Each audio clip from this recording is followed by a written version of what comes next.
मैं हरीश कुमार। आज हम बात करेंगे फाइनेंशियल फ्रीडम और रिटायरमेंट प्लानिंग के लिए। दोस्तों, आज हम बात करेंगे रिटायरमेंट प्लानिंग की, वेल्थ क्रिएशन की, अमीर बनने की। इस वीडियो में हम आपको दिखाएंगे एग्जैक्टली रिटायरमेंट प्लानिंग कि मेरी आज की आमदनी के हिसाब से मुझे फ्यूचर में कितनी पेंशन चाहिए होगी विद मैथमेटिक कैलकुलेशन, और दूसरा कौन सा रिटायरमेंट प्लान मेरे लिए बेस्ट रहेगा। आज मैं आपके सामने एक आम आदमी के घर का खर्च रख रहा हूँ। एक आम आदमी के घर का खर्च, मैं 1 लीटर दूध की बात कर रहा हूँ और 1 प्लेट मसाला डोसा छोला भटूरा 1 प्लेट खाने की बात कर रहा हूँ। आज से 30 साल पहले सन 1990 में 1 लीटर दूध 10 रुपये का आता था और 1 प्लेट भोजन भी करीब करीब 10 रुपये का था। आज सन 2021 की बात करूँ तो दूध का रेट करीब 60 रुपये लीटर और 1 प्लेट स्नैक्स का rate chhola bhatura masala dosa whatever is close to 100 rupees. इनका जो ग्रोथ रेट है वो 6 से 8% की रेंज में, जिसे हम कहते हैं महंगाई की दर, इन्फ्लेशन। यदि ऐसे ही चलता रहा तो आज से 21 साल के बाद सन 2040 में 1 लीटर दूध करीब करीब 200 रुपए का आएगा और 1 प्लेट स्नैक्स करीब करीब 400 रुपए का आएगा। अगर मैं एक हाउस होल्ड एक्सपेंस की बात करूं या 1 तोला सोने की बात करूं, एक घर के खर्च की बात, 1990 आज से अगेन 30 साल पहले 1 तोला सोना करीब 3,000 में आता था और एक आम आदमी का घर खर्च भी करीब करीब 3,000 था। आज सन 2021 की बात करें तो सोने का रेट भी 50,000 तोला और आम आदमी के घर का खर्च भी 50,000 रुपए के लगभग, जो 10% सालाना से ग्रो कर रहा है। और इसी तरह से चला तो जब आप और मैं आज से 20 साल के बाद रिटायर होंगे सन 2040 में, तो हो सकता है हमें अपना घर खर्च चलाने के लिए, इस लिविंग स्टैंडर्ड को मेंटेन करने के लिए 4-1 लाख रुपए महीने की जरूरत पड़ेगी। जी हां दोस्तों, 4-1 लाख रुपए। ये आम आदमी जो मैंने अज्यूम किया है जिसकी उम्र 35 साल है और घर का खर्च 50,000 है। यदि आपकी इनकम 1 लाख है तो आप फिगर डबल कर दीजिए। तो अगर घर का खर्च 50,000 है, मैं ये मान लेता हूं, और आज से 25 साल के बाद, ये 35 साल का व्यक्ति है, मैंने 7% कंपाउंड इन्फ्लेशन काउंट किया है। अगर 7% कंपाउंड इन्फ्लेशन मैं इस आम आदमी की जीवन में जोड़ देता हूं तो जब ये रिटायर होगा 60 साल की एज में, आज से 25 साल के बाद, तो इसे 5 करोड़ का डिपॉजिट चाहिए होगा। अगर 5 करोड़ बैंक में रखें, 6% सालाना ब्याज हो, 0.5% के हिसाब से 2.5 लाख रुपए महीना इसके घर में आएगा to maintain same living standard. अब क्वेश्चन ये आता है कि 50,000 तनख्वाह वाला आदमी 5 करोड़ कैसे जोड़े, क्या बेस्ट ऑप्शन है उसके लिए, तो वो मैं आपको बताता हूं।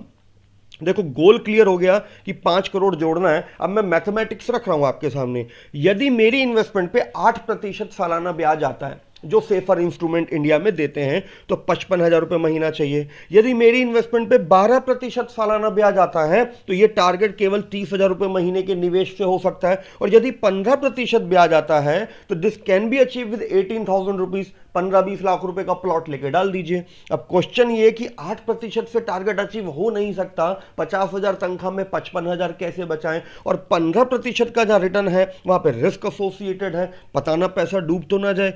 तो वैसे अगर मैं आपको बताऊं तो अमेरिका जैसे स्टेबल कंट्री में भी, डेवलप्ड कंट्री में भी केवल 5% लोग हैं जो एक स्टैंडर्ड रिटायर लाइफ जीते हैं। और अगर मैं भारत देश की बात करूं, या आज भी आपको 65-70 की उम्र में लोग काम करते दिख जाएंगे, या तो अपने बच्चों पे डिपेंड होंगे या फिर वो चैरिटी पे डिपेंड होंगे। तो हमारे साथ ऐसा नहीं हो, उसके लिए प्लानिंग करने की जरूरत है। और देखो, प्लानिंग भी कुछ ऐसी कि कहां निवेश करूं।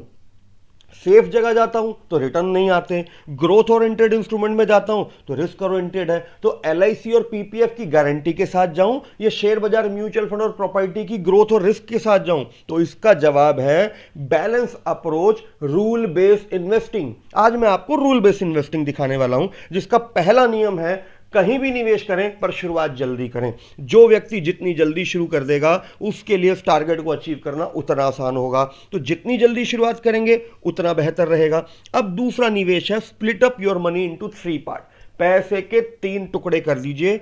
33% पैसे से आप जीवन बीमा खरीदिए, 33% पैसे से आप शॉर्ट टर्म नीड के प्रोडक्ट खरीदिए, और 33% पैसे को आप शेयर बाजार, म्यूचुअल फंड, प्रॉपर्टी कहीं भी पार्क कीजिए। ये रूल बेस्ड इन्वेस्टिंग का एक तरीका होता है, split up your money into 3 part. अब जहां पर 6, 7, 8% के अश्योर्ड रिटर्न आते हैं, वहां से ग्रोथ तो नहीं बनती लेकिन प्रोटेक्शन मिल जाती है। शेयर बाजार में 15, 16, 18% के रिटर्न तो आते हैं, बट रिस्क है। जिस साल मेरे को पैसा चाहिए तभी बाजार गिर गया तो 15-20% का रिटर्न कहां से आता है? तो उसके लिए एक बार आपको शेयर बाजार को समझना होगा। मैं ज्यादा लंबी बात नहीं कर रहा, सिर्फ सेंसेक्स की बात कर रहा हूं। वो सेंसेक्स जो इंडिया की टॉप 30 कंपनी से बना है, जिसको आज हम 60,000 पे देखते हैं, एक्चुअल में उसकी शुरुआत आज से 40 साल पहले 1979 में 100 रेट पॉइंट से हुई थी, जो सालाना 16% की ग्रोथ दे रहा है। यानी भारतीय शेयर बाजार में 16% की ग्रोथ तो बड़ी कंपनियां दे ही रही हैं। और यदि मैं म्यूचुअल फंड्स की बात करूं तो म्यूचुअल फंड का पिछले 15 साल का मैं रियल रिटर्न बता रहा हूं। जिन लोगों ने पिछले 15 साल में 15,000 रुपए महीना दिया, 15% ग्रोथ आई, आज उनके पास 1 करोड़ रुपए का रियल रिटर्न है। तो मैं फिर वही बात करूंगा कि 5 करोड़ टारगेट अचीव करना है तो मैं सारा पैसा शेयर बाजार में डालने की बात नहीं कर रहा। I am advising a rule based investing. कुछ पैसा जीवन बीमा में डालो, कुछ पैसा शॉर्ट टर्म नीड के प्रोडक्ट में रखो, कुछ पैसा लॉन्ग टर्म गोल के हिसाब से चलाओ। 10, 12, 15% की ग्रोथ बनानी कोई मुश्किल नहीं है। अब क्वेश्चन ये आता है, मैं जिंदा रहा तो खूब वेल्थ बनाऊंगा, कहीं इमरजेंसी आ गई, अगर प्लान ए फेल हो गया मेरी लाइफ में, तो व्हाट इज प्लान बी? तो मैं आज आपको प्लान बी भी बताऊंगा। मेरी नौकरी चली गई, बेड रेस्ट आ गया, दुकान बंद हो गई तो क्या होगा? तो जैसा मैंने आपको कहा, 100 रुपए में से 33 रुपए शॉर्ट टर्म नीड के प्रोडक्ट में डालो, वो मुझे इमरजेंसी पोजीशन में बचा लेंगे। अब भगवान ना करे मैं ही नहीं रहा, मैं इस दुनिया में नहीं रहा, मैं जिंदा हूं तो वेल्थ बनाऊंगा, मैं नहीं रहा तो मेरी बीवी बच्चों को तो आज ही पेंशन चाहिए। तो जो 33% पैसा मैंने कहा था जीवन बीमा कंपनी को दो, वो आपके परिवार को बचा लेंगे। तो रूल बेस्ड इन्वेस्टिंग, पैसे के 3 हिस्से कीजिए,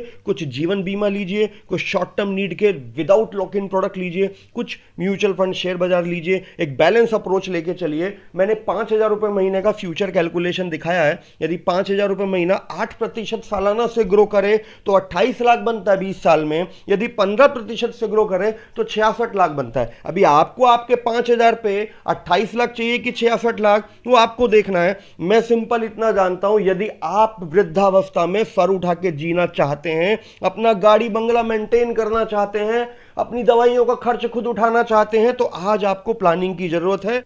शान से सर उठाकर जीने के लिए अपने फाइनेंशियल एडवाइजर को कांटेक्ट कीजिए, अपनी आर्थिक कुंडली चेक कराइए। ये वीडियो हमने सिर्फ ट्रेनिंग और एजुकेशन पर्पज से बनाया है। हम किसी भी कंपनी के प्रोडक्ट का कोई एंडोर्समेंट नहीं कर रहे। Mutual fund investment are subject to market risk and insurance is subject matter of solicitation. Thank you.